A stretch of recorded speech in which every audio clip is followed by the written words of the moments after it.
গল্পের নাম মালাই বিরিয়ানি বনাম মশলা মাফিয়া। পটভূমি বাংলার এক ছোট্ট গ্রাম চাটুমারা, যেখানে সবাই জানে একটাই কথা, মালাই দোকান মানেই স্বর্গীয় বিরিয়ানি। এই দোকানের মালিক মালাই মিয়া, সুদর্শন, হাসি খুশি আর বিরিয়ানির জাদুকর। টুনটুন আর বোন ঝিনুক মালাই বিরিয়ানি হাউস। তার স্ত্রী রুবি বেগম, ছেলে সবাই মিলে চালায় এই। রিপোর্ট কোথা থেকে?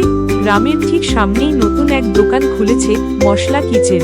মালিক বদরুদ্দিন শিকদার। তিনি মালাই মিয়ার পুরনো শত্রু।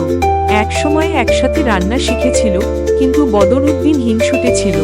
মালাই মিয়া পুরস্কার জিতলে সে লঙ্কা দিয়ে রাঁধুনির হাত পোড়ায় দিত। এখন কি হচ্ছে? বদরুদ্দিন ঘোষণা দিয়েছে সপ্তাহ শেষে বিরিয়ানি যুদ্ধ হবে। যে জিতবে সেই থাকবে বাজারে। মিয়া নরম স্বভাব, কিন্তু রান্নায় অসাধারণ। 2. রুবি বেগম দোকানের হিসাব রাখেন, মাঝে মাঝে বদরুদ্দিনকে মুখের ওপর কথা শুনিয়ে দেন। 3. টুনটুন ছেলে, নানান কায়দা করে বদরুদ্দিনের দোকানে গুপ্তচর করে।